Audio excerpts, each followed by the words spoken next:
இப்போ இருக்கக்கூடிய சங்கராச்சாரிய சுவாமிகளுக்கு அடுத்த இளைய வாரிஸ் யார் என்ற கேள்விகளுக்கெல்லாம் இன்றைய தினம் விடை கிடைத்துள்ளது. நமது காஞ்சி மடம் ரிக்வேதத்தின் அடிப்படையில் வருகிறது. இவர் ரிக்வேதி. ஆதிசங்கர பகவத் பாதாளுடைய சௌந்தரிய லகரியில் சொல்லும்போது திராவிட சிசுனே சொல்கிறார். இந்த பிரதேசத்தை சேர்ந்தவர்களுக்கு பஞ்ச திராவிடர்கள் என்று ஒரு வகை உண்டு. அதனால தான் அந்த பேரில் திராவிடன் என்று ஒன்று. காஞ்சி சங்கர மடத்துக்கு அலங்கரிக்கணும், அதுக்கு பீடாதிபதியாக அந்த பாரம்பரியம் காக்கப்படும் என்னால் அவர் ரிக்வேதத்தை சேர்ந்தவராக இருக்க வேண்டும். இந்த ஜோதிடம் சொல்லும்போது நான் கேட்க நினைச்சேன், ஜாதகப்படியும் பார்ப்பாங்களாம்? ஆமாம், ஜாதகப்படியும் பார்ப்பார்கள். இவர்களுக்கு இந்த சந்நியாச யோகம் இருக்கிறதா? இது எப்பேற்பட்ட பொறுப்பு. எங்கேயும் ஒரு சிறு தவறு கூட வந்துடக்கூடாது. அந்த பெற்றோர்களுமே ஒரு கணிச்சு வச்சிருப்பாங்க, இவன் இறைவன் குழந்தை, இறை குழந்தை, இது சமுதாயத்திற்கு நாட்டிற்கு பயன்படும். அவங்க சின்ன வயசுலேருந்தே அவங்க ஒரு ஃபோர்காஸ்ட் பண்ணி வச்சுருப்பாங்க. அதாவது சுவாமிஜி அவர்கள் வந்து துண்டை இப்படி தூக்கி தான் போடணும், இல்லை அது வந்து படக்கூடாது அப்படின்லாம் சொல்கிறாங்களா? அது எந்த அளவுக்கு? அது ஒரு சிஸ்டம், ஒரு கரண்ட் இருக்குது.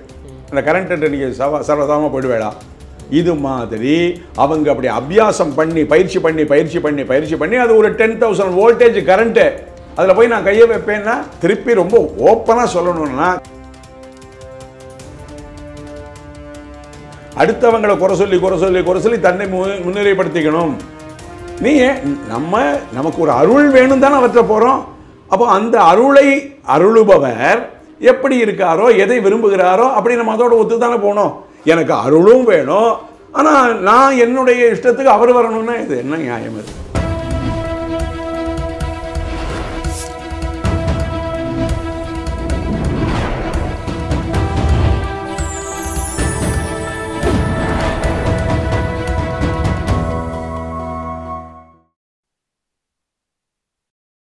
சேனல் 5 தமிழ் நேயர்களுக்கு வணக்கம். இன்றைய நேர்காணலில் நம்மோடு பேச இருப்பது 54 ஆண்டுகள் அனுபவம் வாய்ந்த புரோகிதரும் ஜோதிடருமான எல் முனீஸ்வர சாஸ்திரிகர் அவர்கள். சாமி வணக்கம்.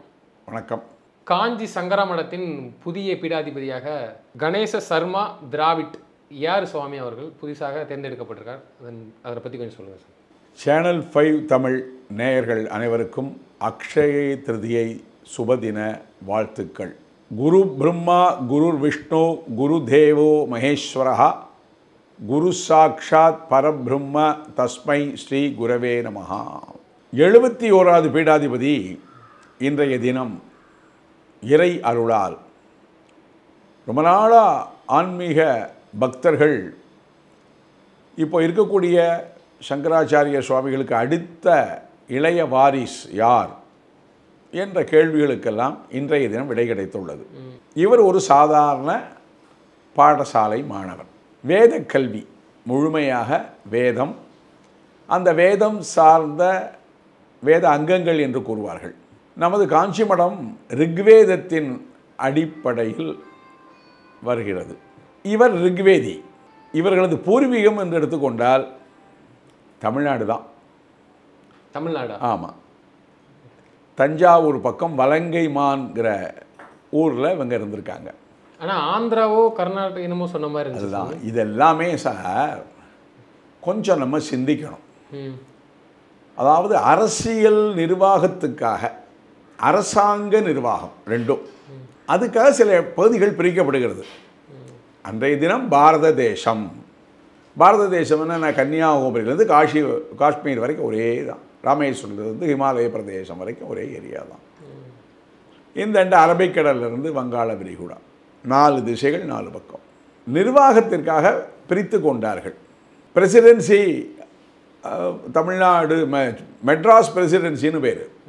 அதுக்கப்புறம் மொழியின் அடிப்படையில் மாநிலங்கள் பிரிந்தது. அதற்கு முன்னால் எல்லாம் ஒன்றா தான் இருந்தது.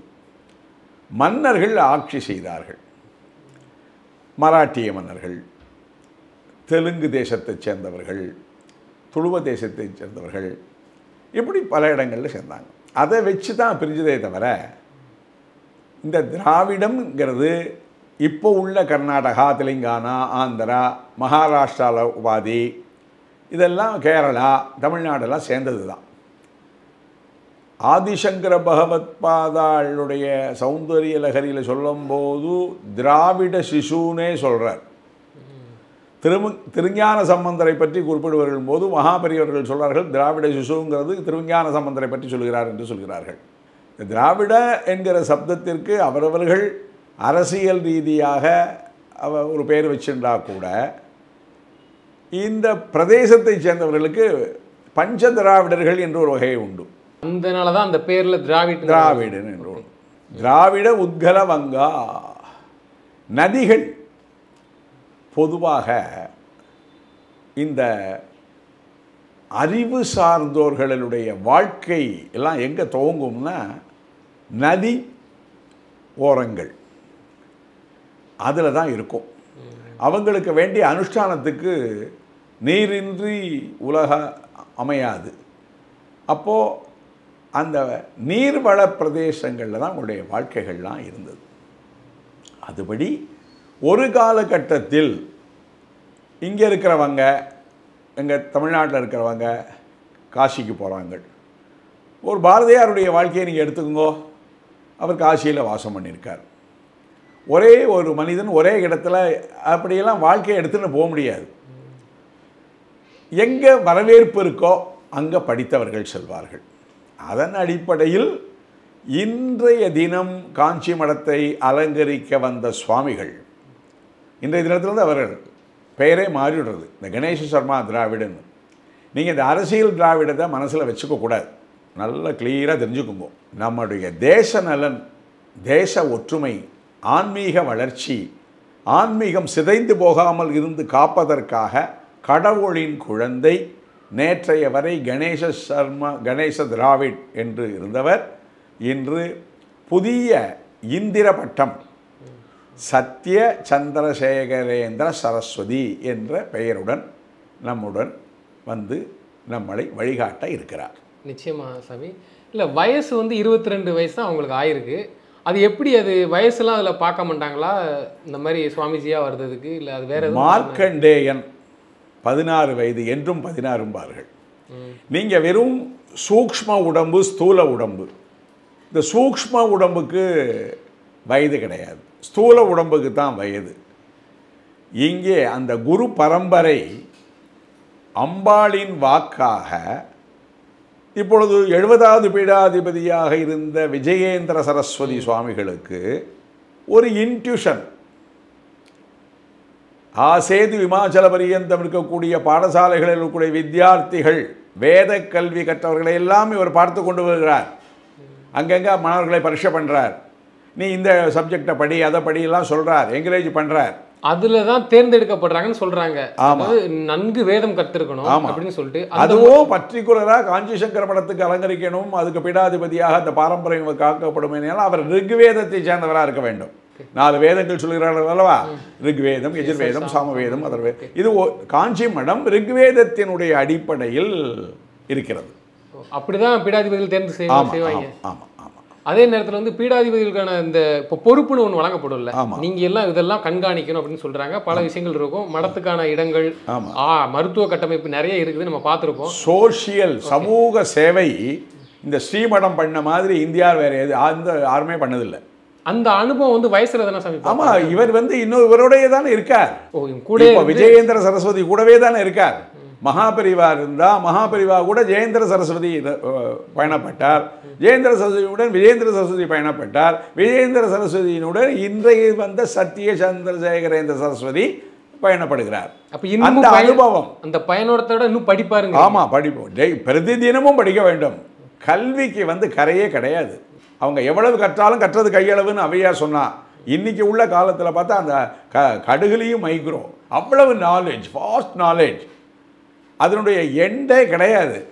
அதை இவர்கள் கற்று கற்று கற்று கற்று தான் தெளிவாகி தன்னிடம் வருவரையும் அஞ்ஞானம் ஞானம் என்பார்கள். அறியாமையில், எல்லா மக்களும் அறியாமையில் இருக்கிறார்கள். இப்போ எனக்கே எல்லாம் தெரிஞ்சிருமா? இப்போ என்னை இன்டர்வியூ பண்ணுறேன், உங்களுக்கே எல்லாம் தெரிஞ்சிருமா? தெரியாதனால தானே ஒரு விஷயத்தை எல்லாருக்கும் தெரியப்படுத்தணுங்கிறதுக்காக தானே வரேன். அப்போ நான் என்ன தெரிஞ்சுன்னு இருக்கேனோ அதைத்தான் நான் சொல்ல முடியும். நீங்கள் எப்படி எனக்கு கேட்குறீங்களோ அதுக்கு தகுந்த மாதிரி தான் நான் சொல்ல முடியும்.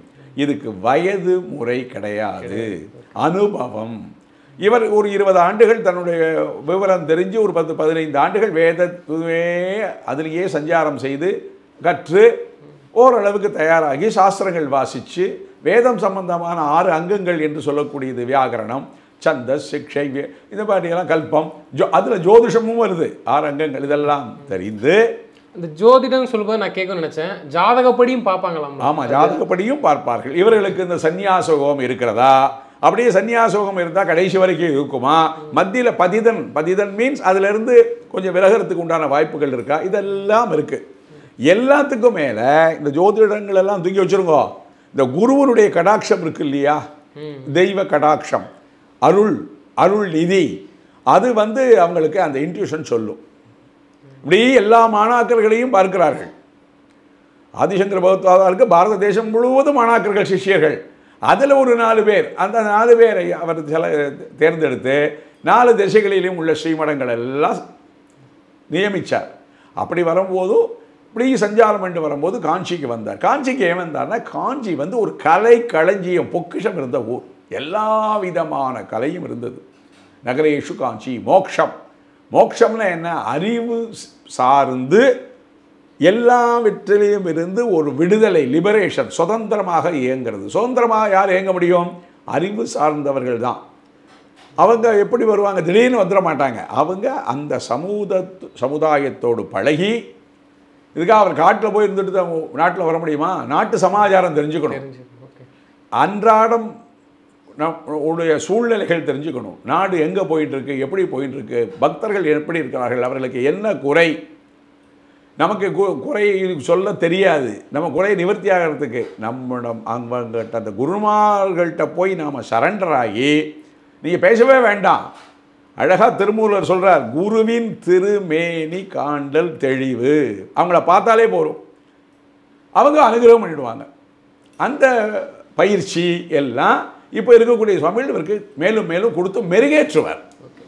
இல்லை, இந்த நேரத்தில் அவங்களுடைய பேரண்ட் பெற்றவங்க இருப்பாங்க. ஆமாம், அவங்க எப்படி, அதாவது ஒரே பையன் தான் அவங்க, நான் கேள்விப்பட்ட வரைக்கும் ஒரே பையன். சரி, அது எந்த முறையில் அவங்க போய் பேசி அது செஞ்சு அது எப்படி சொல்லுவாங்க? அந்த பெற்றோர்களுமே ஒரு கணிச்சு வச்சுருப்பாங்க.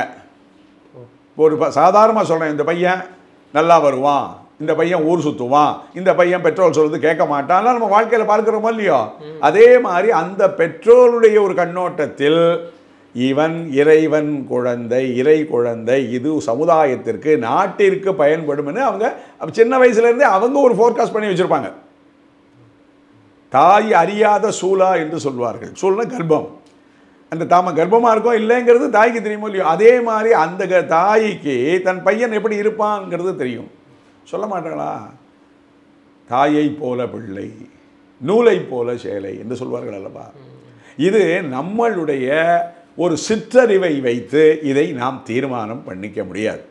ஒரு பக்தனுக்கு, ஒரு பொது வாழ்வில் இருக்கிறவனுக்கு, ஒரு பொது சமூகத்தில் இருக்கிறவனுக்கு அக்கறை ஜாஸ்தி ஆகிறது. இப்போ நமக்கே ஒரு பொறுப்பு வந்துடுத்துனா அதை சரியாக பண்ணணுங்கிறதுக்காக கொஞ்சம் விழிப்புணர்வோடு தானே வேலை பண்ணுறோம். உங்கள்கிட்ட ஒரு பொறுப்பு கொடுத்துட்றாங்க, அந்த பொறுப்பை சரியாக பண்ணி அதுக்கு நல்ல பேர் வாங்கணும்னு இருக்குமோ இல்லையோ. இது எப்பேற்பட்ட பொறுப்பு! எங்கேயும் ஒரு சிறு தவறு கூட வந்துடக்கூடாது.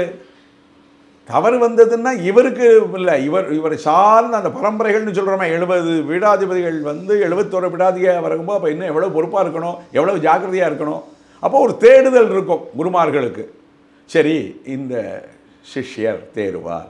அதை இரவியாகிய அன்னையாகிய காமாட்சி தற்பொழுதுள்ள பீடாதிபதிக்கு முள் புகுந்து நிறைய மாணாக்கர்களை சந்திக்கிறார்கள். ஒவ்வொருவரையும் நீ இதை முயற்சி பண்ணு, இதை படி, அதை செய்யின்னு சொல்லி, அப்படி இவர் சொல்கிறதை கேட்டு அதில் இவருக்கு ஒரு திருப்தி ஆகி ஸ்புடம் போட்டு தேர்ந்தெடுப்பார்கள். அப்படியே ஒரு தங்கம் வாங்கியாச்சுன்னா தங்கத்தை நகை பண்ண முடியாது, அதை போட்டு அக்னியில் போட்டு காய்ச்சி, அக்னி பரீட்சை சார். நீங்கள் நினைக்கிற மாதிரி இந்த சந்நியாசம் ஏதோ ஒரு சௌகரியமான வாழ்வு கிடையவே கிடையாது. அது அனுஷ்டானம் பண்ணி அது கூடவே இருந்தவங்களுக்கு தான் தெரியும். எப்போ தூங்குறாங்க, எப்போ சாப்பிட்றாங்க, உணவுலேருந்து அத்தனையும் கட்டுப்பாடு, ஒழுக்கம் ஒழுக்கம் ஒழுக்கம், கேரக்டர்னு வச்சுக்கோங்களேன். அந்த ஒழுக்கம் தான் அப்படி வாழ்ந்து ஒரு ரோல் மாடலாக வாழ்ந்து காமிச்சாதான் தன்னை பின்பற்றவர்கள் வாழ்வார்கள். இது எதுக்காக? உலக நன்மைக்காக. சுவாமி, அதே நேரத்தில் வந்து இப்போ வந்து அவங்கள வந்து தேர்ந்தெடுக்கிறாங்க, பல்வேறு யாகங்கள் செஞ்சு பல்வேறு பூஜைகள் செஞ்சு தான் அது வந்து அந்த நடைமுறை வந்து உள்ள படிப்படியாக அது நடக்கும். அவர் வந்து வந்த பயணத்துலேருந்து சிறு சிறு தவறுகள், சின்னதாக ஒரு பூச்சை கொண்டாலும் அதுக்கும் ஒரு யாகம்லாம் சொல்கிறாங்க. எந்த மாதிரியான யாகங்கள் இப்போ வரைக்கும் இதெல்லாம் சாஸ்திரத்தில் சொல்லியிருக்கு. இப்போ அவர் ஒரு வாரமாகவே அவருக்கு இந்த பிராயச்சித்தங்கள், அவர் மனித பிறவி எடுத்ததற்கு அவருக்கு உண்டான 3 விதமான கடன்கள், தேவ கடன்கள், ரிஷி கடன்கள். இந்த பிறவிக்கு இந்த பிரம்மச்சரிய ஆசிரமத்திலிருந்து அவர் சன்னியாசிரமம் கிரகஸ்தாசிரமுக்கு போகாமல் டைரெக்டாக சன்னியாசாசிரமுக்கு போகும்போது அதற்கு சில வழிமுறைகளை நம்மளுடைய முன்னோர்கள் ரிஷிகள் இப்படி ஒரு பாதையை காமிச்சிருக்காங்க. இப்படிலாம் அனுஷ்டானம் பண்ணணும்னு அப்படி பண்ணி அவர் இன்றைக்கி இப்படி வந்திருக்கார். அது விரஜா ஹோமங்கள், அதெல்லாம் நிறைய அதனுடைய பிராயச்சித்த ஹோமங்கள். அவர் வந்து எதுக்கும் எனக்கு சம்பந்தம் இல்லை, ஆனால் எனக்கு எல்லாத்துக்கும் சம்பந்தம் உண்டு. என்ன சம்பந்தம் உண்டு? பக்தர்கள், ஆன்மீகவாதிகள், உலகத்தில் இருக்கக்கூடிய புழுப்பூ பிரம்ம கீட ஜனனியும் பாருங்கள், புழுப்பூச்சியிலிருந்து பிரம்மா வரைக்கும் அத்தனை பேரையும் காப்பாற்றக்கூடிய ஒரு சங்கல்பத்தில் வார்க்கா. அபயம் சர்வபூதேபியா, ஒருவரும் பயப்படக்கூடாது, அவருடைய வாழ்க்கை முறையை நடத்துவதற்கு பயப்படக்கூடாது. அது அத்தனை பேருக்கும். நம்ம குருவை போய் சரணாகதி பண்ணிட்டா, சரண்டர் ஆகிட்டா அவங்க நம்மளை மேன்மைப்படுத்துகிறார்கள். இது வந்து அனுபவம் ஒன்று. குருமார்களிடம் பழகி அவருடைய ஆசிகளை பெற்று அவருடைய அருளை பெற்று நம்முடைய வாழ்க்கை எந்த அளவுக்கு எப்படி இருக்கிறது, எப்படி முன்னேற்றமாக இருக்கிறது, நாம் அவரிடம் செல்லும்போது எப்படி இருந்தது, நாம் எவ்வளவு அறியாமையில் இருந்தோம், இன்று எப்படி பிரகாசிக்கிறோம் என்பது ஒவ்வொரு இண்டிவிஜுவல் ஆன்மா, ஒவ்வொரு இண்டிவிஜுவல் அவங்களுடைய கர்ம வினைக்கு தகுந்த மாதிரி இது ஆக்ட் ஆகும். எல்லாருக்குமே எப்போவுமே இன்பம் இருக்காது. எப்போ இன்பம் இருக்காது அப்படின்னா, அப்போ இன்பம் ஒரு விஷயம் இருக்குங்கும் போது தானே இல்லைன்னு சொல்ல முடியும். இந்த இன்பம்ங்கிறது இந்த பிரம்மத்தில் பூரா பரவி இருக்கு. அது யாருக்கு எப்படி சேனலைஸ் பண்ணி கொடுக்கணுங்கிறது இந்த குருமார்களுக்கு தெரியும். இந்த குருமார்கள் இதுக்காக அவங்களுக்கு பயிற்சி உண்டு. இதுக்கு முன்னாடி இருக்கிற குருமார்கள் எந்த வழியில் சென்றார்களோ அதெல்லாம் அவங்க பார்க்கணும், அவங்க அதை தொடரணும், அவங்க பயிற்சி பண்ணணும். நமக்கு உண்டு, நம்ம அப்பா எப்படி வாழ்ந்தார், நம்ம தாத்தா எப்படி வாழ்ந்தார், நம்ம தாத்தாவுடைய அப்பா எப்படி வாழ்ந்தார், அது மாதிரி இந்த குரு பரம்பரைகள் உண்டு. சதாசிவ சமாரம்பம் என்று சொல்வார்கள், சங்கராச்சாரிய மத்தியமாம்பார்கள். அந்த பரமசிவனார் ஆதி சிவன் அவங்க பரம்பரையில் அவரே ஆதிசங்கராக அவதரித்தார், பரமசிவனாரே அவதரித்தார். அப்படி வாழ்க்கை, இந்த வாழ்க்கையை ஒரு தெய்வீகமாக கொண்டு வந்து யாரையும் வெறுக்காமல், யாரிடத்திலும் ஒரு கசப்பு உணர்வு இல்லாமல் அனைவரையும் ஒரு உதாரணம் சொல்வார்கள், அனைவரையும் முன்னேற்றி எல்லோருக்கும் ஒரு நலத்தை கொடுக்கக்கூடியவர்கள் இந்த குருமார்கள். இன்னொன்று வந்து நம்ம தொடர்ந்து பார்த்துருப்போம், அது சமூக வலைதளங்களோட சர்ச்சையாகக்கூடிய மக்கள் மத்தியில் கூட அது எழுந்துச்சு. அதாவது சுவாமிஜி அவர்கள் வந்து துண்டை இப்படி தூக்கி தான் போடணும், இல்லை அது வந்து படக்கூடாது அப்படின்லாம் சொல்கிறாங்களா? அது எந்த அளவுக்கு அது சார்? ஒரு சிஸ்டம், ஒரு கரண்ட் இருக்குது, அந்த கரண்ட்டு நீங்கள் சர்வசாதாரணமாக போயிடுவேடா. இது மாதிரி அவங்க அப்படி அபியாசம் பண்ணி பயிற்சி பண்ணி அது ஒரு 10,000 வோல்டேஜ் கரண்ட்டு. அதில் போய் நான் கையை வைப்பேன்னா, நீங்கள் தான் ஒரு அடுப்பை ஏற்றி வச்சு அந்த அடுப்பில் ஒரு வெந்நீரோ ஒரு இதோ கொதிக்க வைக்கிறது, அந்த கை பட்டுடுத்துனா என்ன ஆகும்? அது வந்து அந்த அனுகிரகம் வாங்கிக்கிறவனுக்கு ஒரு இடைஞ்சல் வரக்கூடாதுங்கிறதுக்காக அவர் தன்னை தனிமைப்படுத்தினா என்ன, நம்மளோட இருக்காங்க, அந்த ஸ்பரிசம் தொடுதல் வேண்டாம். அந்த தொடுதல் என்ன ஆகும்? ஒன்றும் யார் தொடுறாங்களோ அவங்கள கீழே தள்ளிடும், யார் தொட்டாங்களோ அவங்கள மேல் இதாகும். அதுக்கு தகுந்த பாத்திரமாக திருப்பி ரொம்ப ஓப்பனாக சொல்லணும்னா கேரக்டர், ஒழுக்கம். அந்த ஒழுக்கம் அது உயிரினும் ஓம்பப்படுங்கிறார் திருவள்ளுவர். அதில் குறைஞ்சிடக்கூடாது. வந்தவங்க பூரா சரியானவங்கன்னு சொல்ல முடியுமா? சொல்ல முடியாது. அது ஒரு ஹாஸ்பிட்டலில் போகும்போது இந்த இது சொல்கிறாளோ இல்லையோ, சுத்தம் ஹைஜீனிக்கெல்லாம் சொல்லலோ இல்லையோ, அந்த மாதிரி பாருங்களேன். இப்போ 4 வருஷத்துக்கு முன்னாடி கொரோனா வந்தது, தொடாத, தள்ளி நின்று பேசு, நம்முடைய அதெல்லாம் இது போட்டுக்கோ. இன்றைக்கும் இந்த ஜெயினி முனிவர்கள்லாம் வராங்களே, ஜெயின்ஸ் எல்லாம் அந்த இதை போட்டுக்கிறாங்களே. கொரோனாவுக்கு மட்டுமே நம்ம அந்த மாஸ்க் போட்டுக்கலையே, அவங்க எப்போவுமே தானே போட்டுன்னு இருக்காங்க. ஒருவருடன் ஒருவன் பேசும்போது அந்த எச்சல் இருக்கு இல்லையா, அது இன்ஃபெக்ஷன் ஆகிடும், கிருமி அது மூலியமாக பரவும். எல்லாரும் அனுபவிச்சு, பாரத தேசம் உலகம் பூரா அனுபவிச்சது, ஸ்தம்பிச்சிடுதே சார். அன்றைக்கி கேட்டோமா இல்லையா, தொடப்படாது, நான் இங்கே உட்காண்டா இந்த வேர்க்கிறது, இந்த வேர்வையை உங்கள் வேர்வையோடு சேரக்கூடாது, சேர்ந்தால் அந்த வேர்வையே கிருமி, உடம்பில் இருக்கிற அழுக்கு இருக்கே அதுவே கிருமி. அப்படி எடுத்துக்கணும். நம்ம எப்படி ஆயிடுத்துன்னா ஒரு 50-60 வருஷம், ஏன் ஒரு 75 வருஷமாகவே அடுத்தவங்களை குறை சொல்லி தன்னை முன்னிலைப்படுத்திக்கணும் அப்படிங்கிற ஒரு மனோபாவம் வந்துடுது. அது கொஞ்சம் கொஞ்சமாக தான் அப்படி ஒரு அதுதான் அறியாமை. நாங்கள் என்ன சொல்கிறோம், தெரியாமல் பேசுகிறோம். ஏன்னா தொடக்கூடாதானா தொடக்கூடாது தான். ஒரு ஒரு ப்ராசஸ் பண்ணும்போது ஆப்ரேஷன் தேட்டரில் போய் உங்கள் வீட்டு மனைவியை கொண்டு போய் ஆஸ்பத்திரியில் அட்மிட் பண்ணி என் பொண்டாட்டி தான் நான் அப்படிலாம் சொல்ல முடியாது. அங்கே போனால் அந்த டாக்டர் சொல்கிறத கேட்குறோமோ இல்லையோ, ஒரு கலாசாலைக்கு போனால் ஒரு ஆசிரியர் சொல்கிறத கேட்குறோமோ இல்லையோ, எல்லா கலாசாலைகளுக்கும் எல்லா கல்லூரிகளுக்கும் எல்லா பள்ளிக்கூடங்களுக்கும் ஆரம்ப பள்ளிக்கூடத்து எல்கேஜிலேருந்து எல்லாம் ஒரே மாதிரி சிஸ்டம் இருக்கா? இந்த ஸ்கூல் சிஸ்டம் இதுதான் சார்னு சொல்கிறோமா இல்லையா? அப்படி எடுத்துக்கணும். அது இன்னொன்று, இங்கே யாரையும் வேற்றுமைப்படுத்தலை. நீங்கள் ஏன் அதை திருப்பி என்ன தொடக்கூடாது, அது மட்டும் இங்கே சிஸ்டம் அப்படி வச்சுருக்கா? நமக்கு ஒரு அருள் வேணும் தானே அவற்றை போகிறோம். அப்போ அந்த அருளை அருளுபவர் எப்படி இருக்காரோ, எதை விரும்புகிறாரோ அப்படி நம்ம அதோட ஒத்து தானே போகணும். எனக்கு அருளும் வேணும், ஆனால் நான் என்னுடைய இஷ்டத்துக்கு அவர் வரணும்னா இது என்ன நியாயம்? இது நாம் மாறிக்கணும். அவங்களும் ஒரு வழிமுறை, நமக்கு முன்னாடி இருந்த முன்னோர்கள் எதை எப்படி காமிச்சு வழி நடத்தியிருக்கிறார்களோ அதை தான் வழி நடத்துகிறார்கள். இவருன்னு ஒரு சிலபஸோடு வந்துட முடியாது. காலத்துக்கு தகுந்த மாதிரி அவங்களும் எவ்வளவோ நிறைய மாறிண்டு. என்ன சமூக சேவை சார், மக்களோட மக்களா ஜெயேந்திர பெரியவா பொது பெரியவா நாங்கள் சொல்லுவோம். அதாவது 69வது பீடாதிபதி என்ன உழைச்சிருக்கார், எவ்வளவு சுற்றி இருக்கார், எல்லாருமே கலந்துருக்கார். அதனால் சும்மா நாம் இந்த தீண்டாமை தொடப்படாது செய்யக்கூடாது பேசிகிட்டே இருக்க வேண்டியதான். இந்த நூற்றாண்டு பூரா பேசிட்டு இருக்க வேண்டியதான். எந்த பலனும் இல்லை. குருமார்கள் குரு என்ன சொல்கிறாரோ, குரு விஸ்வாசம், இறை வழிபாடு, மூர்த்தி வழிபாடே அப்புறம் தான் சார். அவர் தான் பிரம்மா, அவர் தான் விஷ்ணு, அவர் தான் சிவன். அந்த மூப்பெரும் சக்தியும் ஒரு மனித வடிவில் காமாட்சி அவங்களுக்கு தேவதை பிரதானமாக அந்தந்த பிரதேசத்தில். இப்போ சிங்கேரி எடுத்துனா அங்கே சாரதா அப்படின்னு சொல்லுவாங்க. பூரி அங்கே போனால் அது ஒரு தேவதைகள் ஒரு பேர். எல்லாம் அம்பாள் உடைய ஐக்கியம்தான். எங்கேயுமே எல்லா இடத்துலையுமே சந்திரமௌலீஸ்வர பூஜை தான். அப்போது அந்தந்த குருமார்கள், இப்போ இன்றைக்கு வந்த பீடாதிபதிக்கு இந்த விஜயேந்திர சரஸ்வதி 70வது பீடாதிபதி ஒரு வழி நடத்துவார். அவருக்கு முன்னாடி நடத்துவார். இப்படி போங்க ஆரம்பிச்சு போகிறேன். அந்த முதல் பீடாதிபதி யார்? ஆதிசங்கர பகவத்பாதர். அவரும் அவர் ஒருத்தரை நியமிக்கிறார், முதல் பீடாதிபதியாக நியமிக்கிறார். வரலாறு தெரியாமல், வரலாறு தெரிந்து கொள்வதற்கு நாம் ஆசைப்படாமல் குறை சொல்லுவதே நோக்கம்னு போயிட்டதுனால இப்போ இது எல்லாமே உங்களுக்கு பார்க்குறதுக்கு அது ஒரு ஆச்சரியமாக இருக்கலாம், இல்லை பார்க்குறதுக்கு இது என்ன இப்படி இருக்காங்களேன்னு இருக்கலாம்.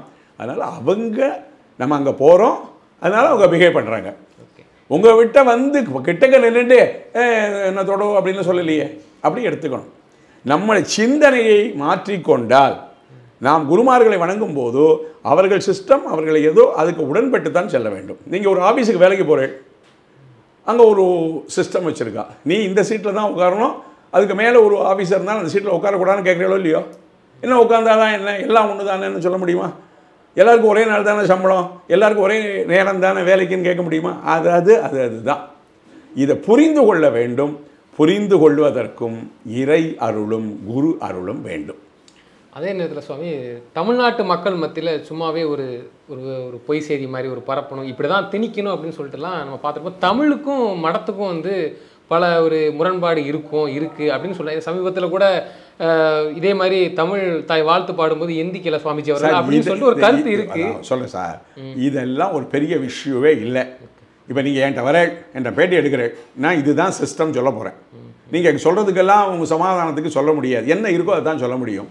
ஏன்னா அவர் இருக்கும்போதோ ஒன்றும் முறையாக அவருக்கு அதுக்கு அதெல்லாம் முடிஞ்சு போயிட்டு அதை பற்றி பேசி பிரயோஜனம் இல்லை. முறையாக அறிவிச்சிருக்கணும். இப்போ நான் உங்கள் ஆஃபீஸுக்கு வரேன்னா இதுதான் புரோட்டோகால் சொல்கிறோமோ இல்லையோ, ஒரு கவர்னர் வந்தாலும் இப்படி வரணும், ஒரு சீஃப் மினிஸ்டர் வந்தால் அப்படி வரணும், ஒரு பிரைம் மினிஸ்டர் வந்தால், அதுக்கு மேலே பிரசிடென்ட் வந்தால் பிரைம் மினிஸ்டர் எங்கேருந்து இருக்கணும். அப்போது ஒன்றும் அது சரியாக சொல்லியிருக்கு, இந்த மாதிரி புரோட்டோகால் விஷயம் சொல்லாமல் இருந்திருக்கலாம். இல்லை அவர் தன்னை மறந்து, அவர் எப்போ தூங்குறார் தெரியுமா? ஒரு விஜயேந்திர சரஸ்வதி வரைக்கும் சொல்கிறேன் சார், அவர் எப்போ தூங்குறார் தெரியுமா? எப்போ ஓய்வு எடுத்துக்கிறார் தெரியுமா? தன்னை மறந்து பூஜையெல்லாம் உட்காந்தோன்னா 6 மணி நேரம் 8 மணி நேரம், ஒரு 10 நிமிஷம் நம்மளால் ஒரு இடத்துல உட்கார முடியுமா? அந்த உடம்பு, அந்த சிஸ்டம் 3 நாள் பட்னியாக இருக்கார். அவங்களுக்கு ஒரு நியமம் சார், ஆச்சாரம். ஆச்சாரம்னா அதை கடைப்பிடித்தல்னு பேர். எது ஆச்சாரம்னா? தர்மமே ஆச்சாரத்தில் இருந்து தான் பிறக்கிறது. நம்ம தமிழையும் சரியாக படிக்கல, அது சார்ந்த பிற மொழிகளையும் சரியாக படிக்கல, படிக்க விடுறவனையும் படிக்க விடுறதில்லை. ஹிந்தியில் எவ்வளவு சந்துக்கள்லாம் பாடின அபங்கங்கள்லாம் இருக்குது தெரியுமா? எளிமையானது. சரி, நம்ம இவ்வளவு பேசுகிறோமே, ஆழ்வார்கள் பாடின அந்த திவ்ய பிரபந்தம் சொல்லக்கூடிய 4000 திவ்ய பிரபந்தத்தை எத்தனை பேர் தெரிஞ்சுன்னு இருக்கோம்? ஆழ்வார்கள் நாயன்மார்கள் 63 பேர் அப்படி கொடுத்துருக்காங்க சார். தேவாரம், திருவாசகம், எவ்வளவு பெரிய புராணத்துக்குள்ளே போனேன் அவ்வளவு இருக்குது. தமிழ் எழுத்து எத்தனைங்கிறது நீங்கள் எத்தனை பேருக்கு தெரியுமா? அதுக்கு சூத்திரம் இருக்குது. ஒற்றொளி 370 என்பன்னு சொல்லுவான். 369 எழுத்து. இன்றைக்கி நீங்கள் என்ன சொல்லுவீங்க? 246, 240 ஏதோ சொல்லுவேன். அதாவது நாம் பயணிப்பது சமுதாயத்திற்கு நல்லதை கொடுக்க வேண்டும் என்று சிந்தனையில் இருப்பவர்கள் இது மாதிரி ஒரு வெறுப்புணர்வான பேச்சுக்களை பேச மாட்டார்கள். அங்கே போகிறோம், அந்த சிஸ்டம் அப்படி இருக்குது. இன்றைக்கி நீங்கள் அங்கே போய் ஒரு வெளிநாட்டில் போயிட்டு நான் என்னுடைய இஷ்டத்துக்கு இருப்பேன்னு இருக்க முடியுமா? ஒரு தவறு ஒன்று செஞ்சுட்டு அரேபியன் கண்ட்ரீஸ்லாம் நீங்கள் இருக்க முடியுமா? அதுக்கு எத்தனை ஷார்ட் ஐடியெல்லாம் அந்த நாளில் மன்னர்கள் கொடுத்த மாதிரி ஷார்ட் ஐடியெல்லாம் சொல்கிறாளோ இல்லையோ, அங்கே இருக்கக்கூடிய தண்டனையே வேறு தெரியுமா? ஏன் அதை நம்ம உணர்ந்து இங்கே மாதிரி ஒரு டெமோக்ராட்டிக்கு யாருனாலும் எதுனாலும் பேசலாம். நான் என் கடன் பணி செய்து கிடப்பதே, என்னுடைய கடமையை செய்கிறேன். எனக்கு ஒரு பயிற்சி உண்டு. கார்த்தாலேருந்து 3 வேளை நான் தொழணும். சந்தியாவந்தனம்னு பேர். கார்த்தால சூரியன் உதயமாகறதுக்கு முன்னாடி எனக்கு கடமை இருக்குது, சூரியன் உச்சிக்கு வர்றதுக்கு முன்னாடி கடமை இருக்குது, சூரியன் அஸ்தமாகும் போது கடமை இருக்குது. அந்த கடமையை நான் பண்ணுறேன். அதில் உங்களுக்கு என்ன கஷ்டம்? அந்த கடமையை நான் பண்ணும்போது அந்த இயற்கைகள் நமக்கு நல்லதை பண்ணுகிறது. நம்ம சரியாக படிக்கவும் இல்லை, இயற்கைக்கு எதிர்ப்பாக எவ்வளவு நம்ம வாழ்க்கை முறையை கொண்டு போவோமோ கொண்டு போயாச்சு. விருக்ஷாதி சகல தன்ய அவங்க என்ன சார், மரத்தை வழிபட்டோம், கல்லை வழிபட்டோம். இன்றைக்கி எங்கே மலைகள் இருந்த மலைகளெல்லாம் எங்கே போச்சு?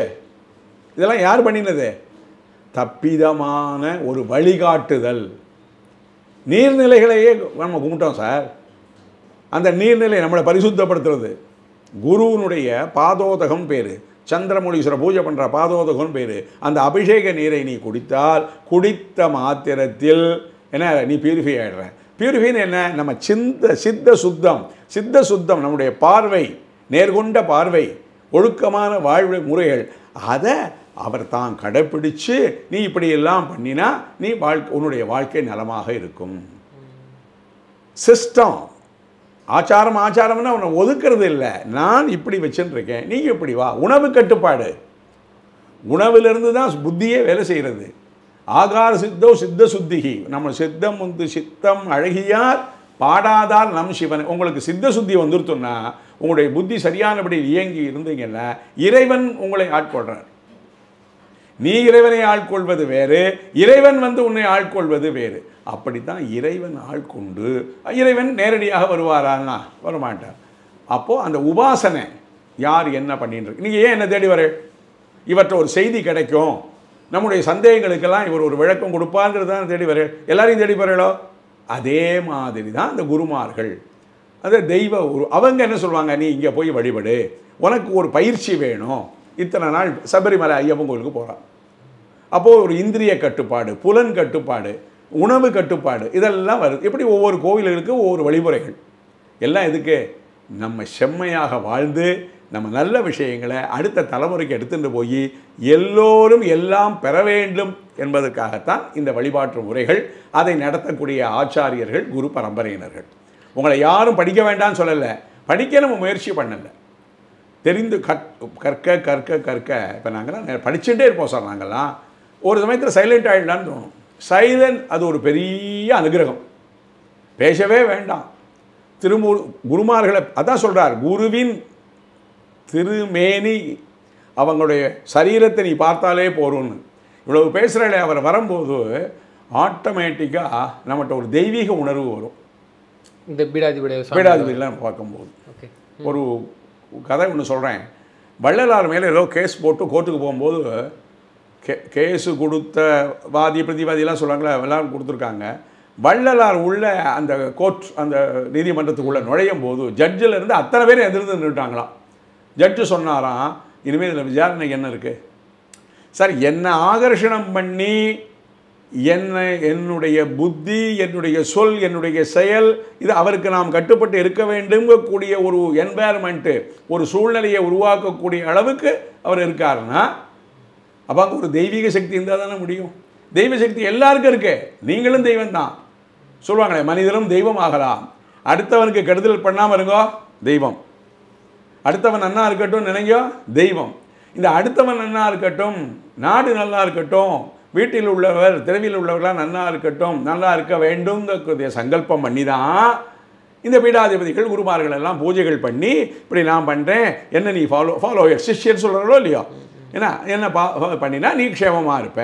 அதுக்கு உதாரணம் நாங்கள் அப்படி ஒரு பரம்பரையில் எல்லாருக்கும் நாங்கள் சேவை பண்ணி இப்படி இருக்கிற மாதிரின்னு அவங்க ஒவ்வொரு நாளும் வாழ்ந்து நமக்கு ஒரு முன்னோடியாக வாழ்ந்து காமிக்கிறார்கள்.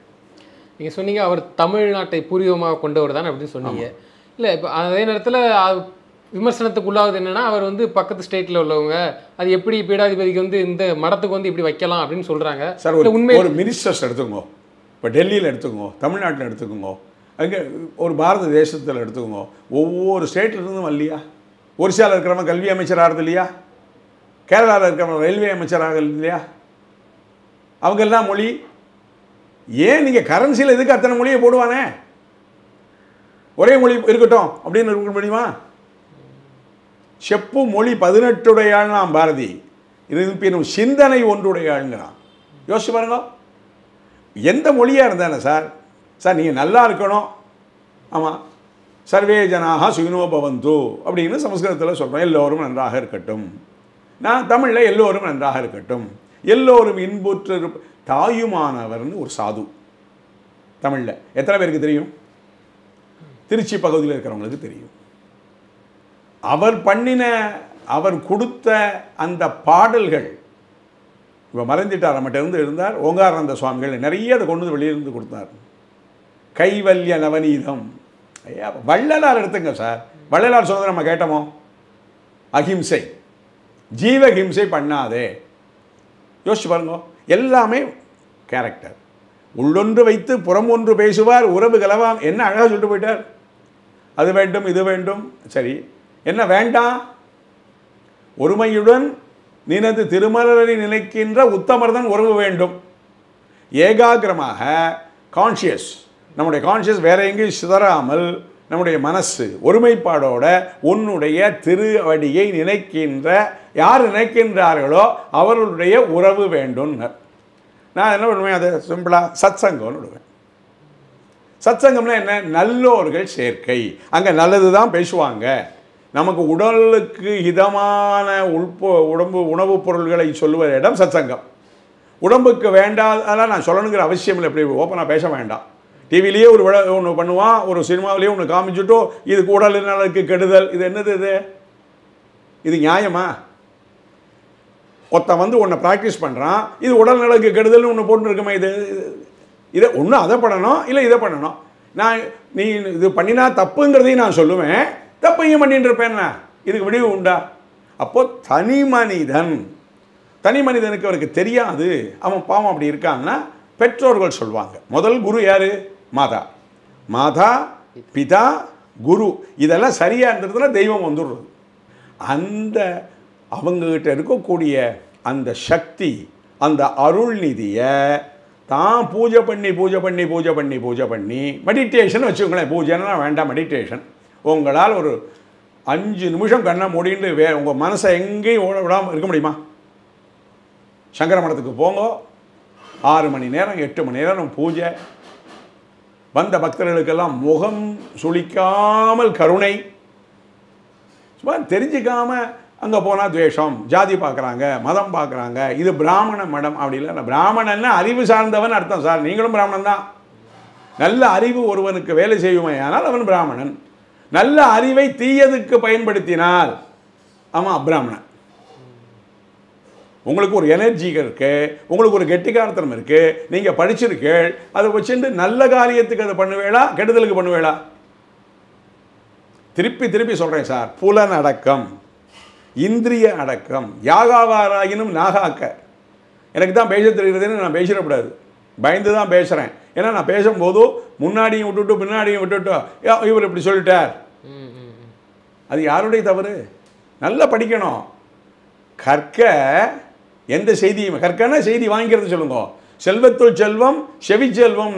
நீ அறகுறையாக காதில் வாங்கிட்டு நீயும் கெட்டு போய் சமுதாயத்தையும் கெடுத்து அப்புறம் இருக்கிற குருமார்கள் எப்போவுமே என்ன நீங்கள் குற்றச்சாட்டு வைக்கிறீங்களா, நான் என்ன பண்ணுவேன்னா அது ஐஎஸ் என்னால் தான் தவறுன்னு சொல்ல மாட்டேன். அப்படி சொல்லுறதா இருந்தால் எதுக்கு நீதிமன்றங்கள்லாம் இருக்குது, கோர்ட்டெல்லாம் எதுக்கு அவசியமே இல்லையே, சொல்ல மாட்டேன். இதான் அதனால தானே நான் இன்னொருத்தர குறை சொல்லுவேன். இப்படியும் பழகியாச்சு. இப்படி உள்ள பழக்கங்கள் எல்லாம், ஒரு தீய எண்ணங்கள் எல்லாம், வாழ்க்கைக்கு முன்னேற்றத்திற்கு நெகட்டிவாக இருக்கக்கூடிய விஷயங்கள் எல்லாம் நம்ம விட்டு நீங்கணும்னா நமக்கு அதுக்கு வழி தெரியலை. இப்போ உள்ள தற்கால கல்வி முறைகள் சார், நீங்கள் எனக்காக சொல்லாதீங்கோ, யாராவது மனிதனாக இருக்கானா? ரோடில் போடுற டிராஃபிக்கில் எடுத்துங்கோ சார், வழிகாட்டி மாதிரி அந்த இவெல்லாம் உங்களுக்கு சொல்கிறேன். யார் அந்த போக்குவரத்தை கண்ட்ரோல் யாராவது கேட்குறமா? அப்புறம் ஆக்சிடென்ட் ஆகிடுத்து என்ன, யார் தவறு? யோசிச்சு பாருங்க. எல்லா சிஸ்டம் இப்படி தான் போகணும், இவ்வளோ 20 கிலோமீட்டருக்கு போ, அங்கேயே போட்டிருப்பான் போர்டில், இங்கே 40 கிலோமீட்டர்ஸ் போ, இங்கே ஸ்கூல் இருக்குது, இங்கே ஹாஸ்பிட்டல் இருக்குது, அதெல்லாம் இருக்குது. நான் எதையும் பார்க்க மாட்டேன், என் கையில் வண்டி கிடச்சிடுத்து நான் ஓட்டுவேன்னா போய் மோதி விட வேண்டியது. அப்போ அந்த அனுபவப்பட்டவர்களோடு சென்று இந்த இடத்துல இப்படி பயணிக்கணும். உங்கள்கிட்ட வண்டி இருக்குங்கிறதுக்காக எல்லாரோடையும் ஒரே மாதிரி நினச்சிட முடியாது. எல்லாரோட ஒரே ரோடு தாங்க சார் நினச்சிட முடியுமா? எங்கே மேடு இருக்குது, எங்கே பள்ளம் இருக்குது தெரிஞ்சுக்கணுமே.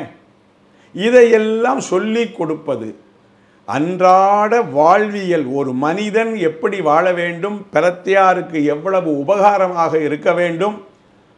அங்கே சொல்வார், இந்த சரீரம் எதுக்குன்னா, எதுக்கு இந்த உடம்பு நமக்கு இறைவன் கொடுத்துருக்காருன்னா, பரோபகாரார்த்தம் இதம் சரீரம். இந்த சரீரம் அடுத்தவர்களுக்கு பயன்படுவதற்காக, நல்ல விஷயங்களுக்கு. அப்படி நம்முடைய மனசு, செயல் இதெல்லாம் சுத்தம் பண்ணுறது. ஒரு இடத்துக்கு போனால் ஒரு பியூரிஃபையாக இருக்கணும், பரம பவித்திர, வேறு எண்ணங்கள் வரக்கூடாது. அப்போ கோவில் ஆலயம் தொழுவது சாலவும் நன்று, அங்கே போய் தெய்வ வழிபாடு பண்ணு. அதெல்லாம் இந்த குருமார்கள் ஒவ்வொரு பக்தனுக்கும் எல்லாருக்கும் ஒரே மாதிரி டீச் பண்ண ஸ்கூலில் இருக்குது. ஒரு ஒரு நார்மல் ஸ்டேஜ் வரைக்கும் தான் காமனாக எல்லாம் படிப்பாங்க. அதுக்கப்புறம் மேத்தமெட்டிக்ஸில் மட்டும் அவனுக்கு எதில் இன்ட்ரெஸ்ட் இருக்கோ, ஒருத்தனுக்கு சயின்ஸில் இருக்கும், ஒருத்தனுக்கு ஃபிசிக்ஸில் இருக்கும், ஒருத்தனுக்கு கெமிஸ்ட்ரியில் இருக்கும்னு சொல்கிறது இல்லையா? இது மாதிரி தான் இந்த படிப்பும் ஒன்று தான், அறிவுன்னு படிப்பால் கிடைக்கக்கூடிய அறிவும் ஒன்று தான், அறிவு தான் தெய்வம் ஒன்று தான், அதுதான் ஞானம், அதுதான் நம்மளை பிரகாச வைப்பது.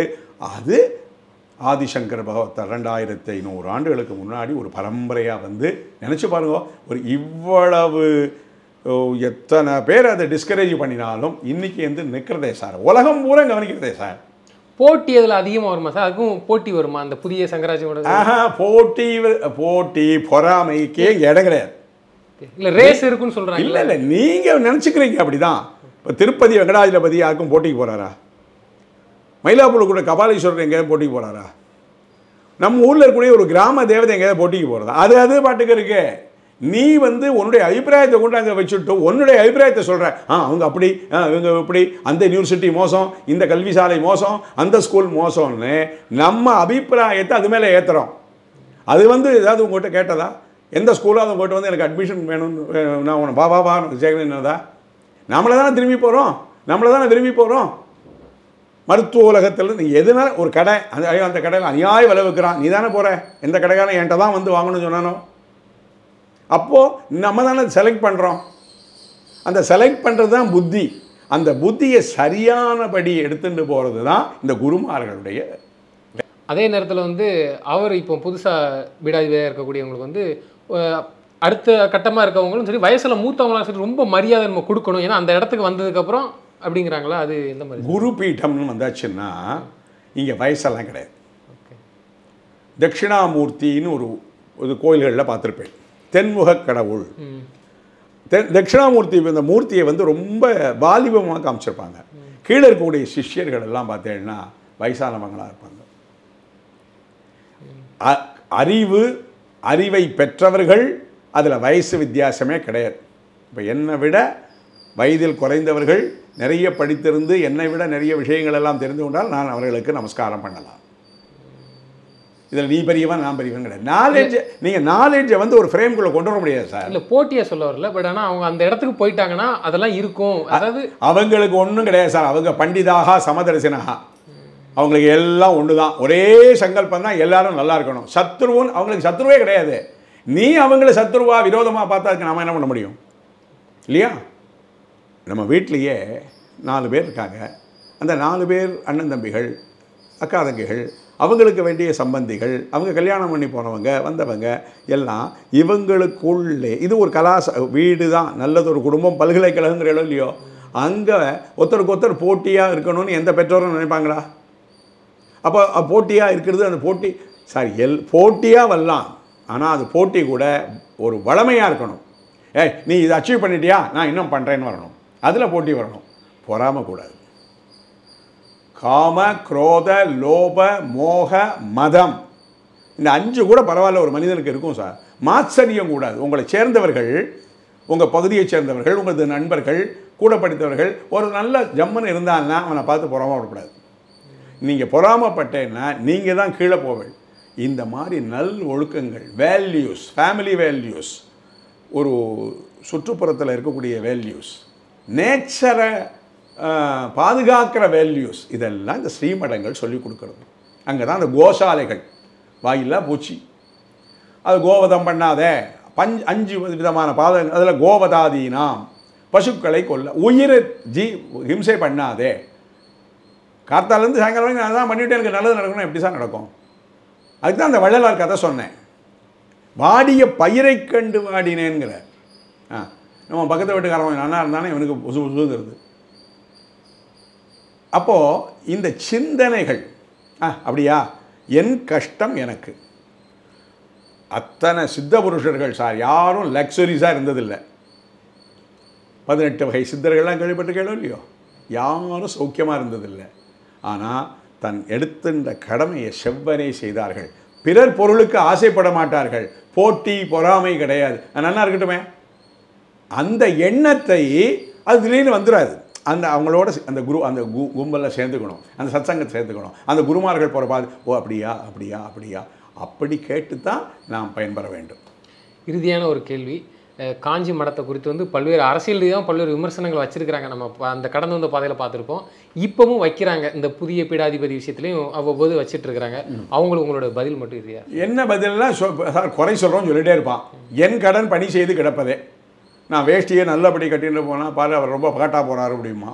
ஒன்றும் இல்லாமல் ஒரு சாதாரண கண்டுமா பாரு எவ்வளவு இருக்க எப்படி இருக்காரேம்மா. உலகம் பலவிதம்.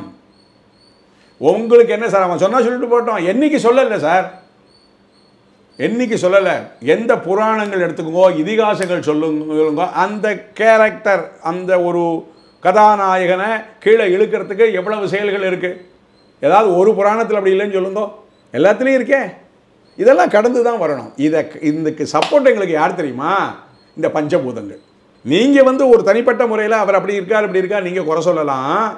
இந்த அதே சூரியன் தானே எல்லாருக்கும். நீங்கள் யாரை குறை சொல்கிறீங்களோ அவளுக்கு அதே மழை, அதே அக்னி, அதே சந்திரன், அதே சீசன் மாறுறது. இல்லை இவன் ரொம்ப சமுதாயத்துக்கு ரொம்ப மோசமாக இருக்கான், இவனுக்காக ஒன்றும் கொடுக்க மாட்டேன்னு சொல்லலையே. அது எப்படி சமபாவனையாக இருக்குது? எல்லாருக்கும் குளிர்றது, பனி வருது, பனி வந்ததுன்னா சூரியன் எப்படா போது முடியும், சூரிய உதயம் வரும். இதில் பாரத தேசம் பரவாயில்ல, பாரத தேசத்தில் தமிழ்நாடு பரவாயில்ல, தமிழ்நாட்டில் சென்னை பரவாயில்ல, சீசன் எல்லாம் மாறின்னு இருக்கு. காலங்கள் எல்லாம் அவங்க கட்டுக்குள்ளே இருக்குது. அதனால தான் அவங்க அந்த காலங்களெல்லாம் செலக்ட் பண்ணி இந்த காலத்தில் இது பண்ணலாம் சார். ஒவ்வொரு எண்ணமும் ஒவ்வொரு செயலும் இதை பண்ணினா எத்தனை பேருக்கு பயன், இதை பண்ணினா எத்தனை பேருக்கு அது சரியாக வராது, அப்படி சிந்தித்து சிந்தித்து சிந்தித்து என்ன கல்விகள் சார், கல்வி சாலைகள் சார்.